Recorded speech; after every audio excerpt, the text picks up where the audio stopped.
Hi, I'm Walker, and I like making low-effort kaiju videos. And so I'm just gonna start this channel off by making a video on two Godzilla 99 / Godzilla 2000 Sofubis that I own. On the left is the M1 version that was released for Godzilla vs. Megaguirus. There's an original version that's done in a metallic green instead of this metallic blue. The metallic blue was released for Godzilla vs. Megaguirus, one of my favorite figures I own here. On the right is the Medicom Marmit Godzilla Vinyl Wars release of the Godzilla 1999. There was a separate Godzilla 2000 figure based on the Godzilla vs. Megaguirus movie released, but I think this one's way better. Both figures look fantastic.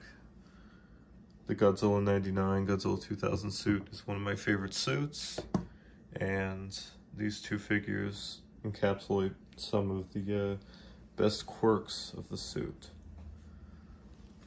Looking at the M1 first, this wonderful, wonderful vinyl. Check the feet, dark blue vinyl, light metallic blue paint. Got these gorgeous, gorgeous crystal looking dorsal plates. They're in like this nice kind of metallic pink purple color. They've got like a nice black painted on them to give them some depth, and then that nice silver on the initial ridge. The face looks kind of goofy from the front, but I think it's awesome. The red eye. A lot of M1 figures from around 2000 had that red painted on eye. The proportions, it being M1, are a little out there, but M1 figures always had kind of goofy proportions and goofy looks. This one's no different. But yeah, I think it makes it awesome. The only thing that might look weird is the tail is very short.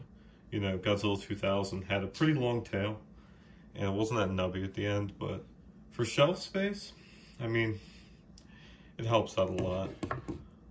But yeah, the teeth are painted silver. Has a little silver here on the front too, silver in the claws.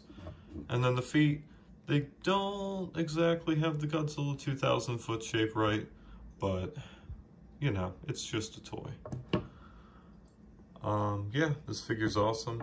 I would definitely consider picking one up if you can find it. This is probably one of my favorite colorways.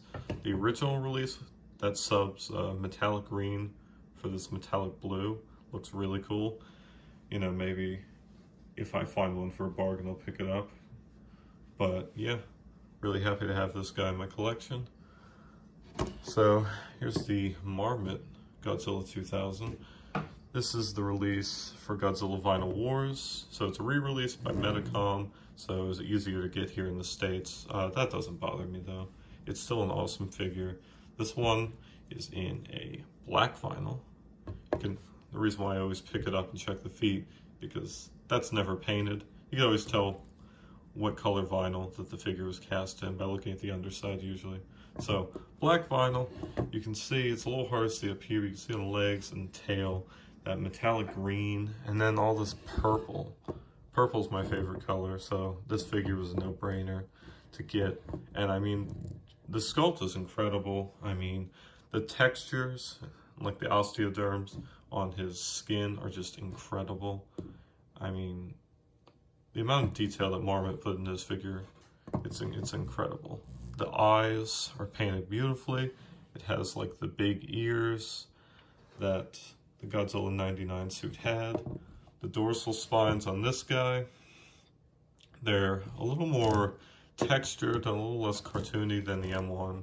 But once again, that's just how M1 does their thing and how Marmit does their thing. But yeah, the paint on the dorsal spines looks like Godzilla 2000 when he uses his atomic breath. It's, you know, bright orange and gold and red, and it just looks awesome. The tail, you know, some of the Marmit Monster Heaven figures have this wrapped tail, which looks really cool. It does make, you know, shelf space a bit of a premium with some of these tails like this, as opposed to the M1, which took up like no space. But yeah, this figure is incredible. Like the detail, you can see all the details. The paint is awesome. There are a bunch of different colorways to this guy. And, you know, pretty much, I don't think you can lose if you get your hands on any of them. The only thing about this one being the Vinyl Wars release that I'm not super crazy about. Gorgeous gold paint in a few spots. But when you look at the hands, you know, head on, you can kind of see the gold. The top of the claws are not really painted, but the underside is. I really don't know why they didn't just spare a little extra time to paint the underside, but I don't know, the figure's so cool. I can't be mad at it. And then comparing it with the M1, you know, of course, they're two different styles, being from two different companies. This one's going to be more suit accurate than this one, but they both have kind of the signature Godzilla 99, Godzilla 2000 things, like the bigger ears. They've got the protruding, you know, fangs. The feet, you know, are a little more cartoonish than the film, but the toes are splayed out more than like the Heisei Godzillas were. You know, spines, you could both tell that it's the Godzilla Millennium suit. You've got the giant crystallized spines, and yeah, but honestly, both figures are a win for me. And, you know, if you could pick up either of them, I would recommend that you do so. All right, thanks, and bye.